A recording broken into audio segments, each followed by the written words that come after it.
पति ने गोली मारकर की पत्नी की हत्या। बुलंदशहर के देवीपुर में पत्नी को राइफल से पति ने गोली मारी।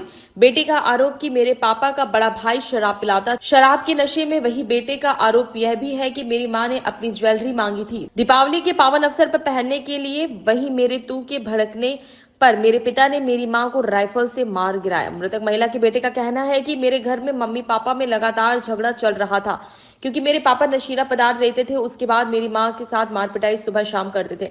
लेकिन जैसे ही दिवाली पर मैं कुछ सामान लेने मार्केट आया और उसके बाद मैं वापस घर जाकर देखा तो मेरे दादाजी और मेरे तू बैठे हुए थे। फिर मैं कमरे के अंदर आया तो मेरी माँ का शव कमरे में पड़ा हुआ था और मेरे पापा के हाथ में राइफल लग रही थी। तब मैंने पूछा कि मेरी माँ को क्या हुआ। मेरे पिता ने कहा कि मैं इसको मार दिया है और अगर तुम भी अपनी माँ की तरफ बोलोगे तो मैं तुम्हें भी जान से मार दूंगा। बेटा ये सुनकर अपने आप को बचाते हुए घर से भाग गया। उसके बाद पुलिस को कॉल करने पर मौजूद पुलिस मेरे घर पहुंची और देखा तो मेरा पिता फरार हो चुका था। पुलिस का आश्वासन है बेटे को न्याय मिलेगा और ऐसे जालिम पिता को जल्द पुलिस पकड़ सलाखों के पीछे डालेगी। पूरा मामला बुलंदशहर देवपुरा का है। वहीं मौके पर पहुंची पुलिस ने शव कब्जे में ले लिया, रिपोर्ट दर्ज पर पोस्टमार्टम के लिए भेज दिया। देवीपुर प्रथम कोतवाली नगर बुलंदशहर का मामला। बुलंदशहर के काजल लोधी की रिपोर्ट। मेरा ताऊ और मेरा बाप आपस में बात कर रहे थे शाम के टाइम। मेरे पापा बाहर पे काम से आए वापस और मैं अपने पूजा करवा के बाहर इधर 10-15 मिनट के लिए गया और फिर मेरी मम्मी की कॉल आने लगी। फिर जैसे ही मैं घर पहुंचा मेरा ताऊ बाहर वाले कोने में बैठा था और मेरे पापा ने हाथ में गन थी और मेरी मम्मी जब मैंने देखा तो मेरी मम्मी बैठ गई। बेटा क्या नाम था मृतका का, आपकी माँ का? सुशीला वर्मा। अच्छा, काफ़ी समय से घटना ऐसी कर रहा था आपका फादर? किस बात को लेकर?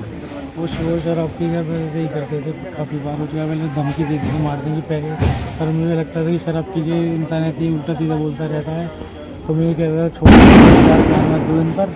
लेकिन मुझे ये उम्मीद नहीं थी मिलकर ऐसा करेंगे। क्या कोई विवाद था किसी बात को लेकर? हाँ विवाद था। क्या? पहले मेरी मम्मी ज्वेलरी थी वो मैं ताऊ कर गई थी। जब से मेरी मम्मी ने वो अपनी ज्वेलरी मांगी तब से मेरा ताऊ और मेरे बाप साथ घूमने लगे।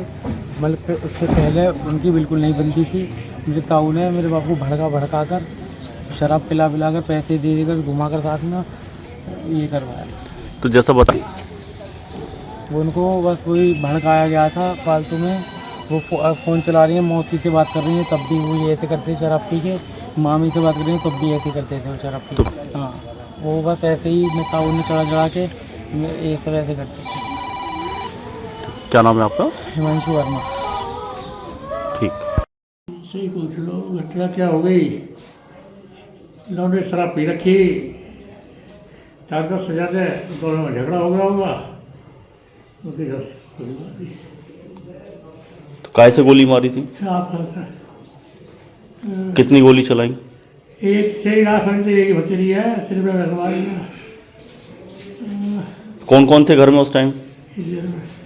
घर पे कौन कौन थे उस टाइम? घर पे कोई ना था उस टाइम में। अच्छा। वो पुलिस से वो न्याय बाहर का जो छोटा रहता गया। तो शराब पीने का आदी था ये क्या? हाँ बहुत ज़्यादा परेशान कर रहा था लगे साहब? मुझे मालूम करा रहे। किस बात को लेकर झगड़ा चल रहा था? घर वाली लोग ना, तू बदतमीज है, तू किसी से लगी हुई है। फिर? घर वाली थी बेचारी, कुछ ऐसी बात नहीं थी। उससे बोले ना अपनी रोटी बना के बता मुझे मान लो 3 साल से कह रहा है सारा नहीं करता है शराब में। उसने बाइक बीच में खड़ी कर दी। क्या नाम है आपका? मेरा हर पास